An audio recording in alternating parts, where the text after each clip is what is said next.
যেই পরিমাণ জনগণকে আপনারা প্রত্যাশা করেন কিংবা বলেন, সেই পরিমাণ জনগণকে আপনাদের সাথে আপনারা দেখেন কিনা? না, আমরা দল গঠনের মুহূর্তে আমরা বড় আকারের সমাবেশ আসলে বেসিক্যালি করেছি একটা, সেটা করেছি মানিক মে এভিনিউতে, এবং সেখানেও আমাদের কিন্তু বড় জমায়েত হয়েছিল।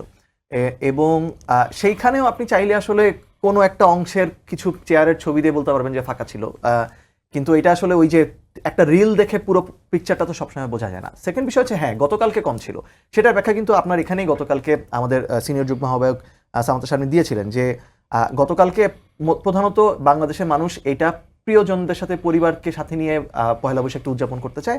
আমাদের এই আয়োজনটা কিন্তু আমাদের লক্ষ্য ছিল না যে এখানে বিশাল বড় জমায়েত করতে হবে। এটা আমাদের মতো করে নাগরিক কমিটি এবং নাগরিক পার্টি এবং কর্মীদের নিয়ে একটা আয়োজন করার কথা ছিল। সেক্ষেত্রে হয়তো একটা জিনিস হচ্ছে কি, যে আমরা সাংগঠনিকভাবে গুছিয়ে ওঠার তো একটা প্রক্রিয়ার মধ্য দিয়ে আছি। সো এই জায়গায় সাংগঠনিকভাবে আমরা বলবো যে অবশ্যই এটা স্বীকার করতে হবে যে একটা সমাবেশ বা একটা যে কোনো ধরনের আয়োজন করলে সেখানে একটা মিনিমাম লেভেল অফ প্রেজেন্স তো থাকা প্রয়োজন। তার মানে আপনার এখনো দাবি যে জনগণ আপনাদের সাথেই আছে? হ্যাঁ, মানে দুই একটা বিচ্ছিন্ন অনুষ্ঠান দিয়ে বা যে আয়োজন হয়তো আমাদের প্রস্তুতিরও একটা বিষয় থাকে, এই বিষয়গুলো হয়তো কিছুটা ঘাটতি ছিল, সেটি দিয়ে আসলে সামগ্রিকভাবে বোঝা যাবে না।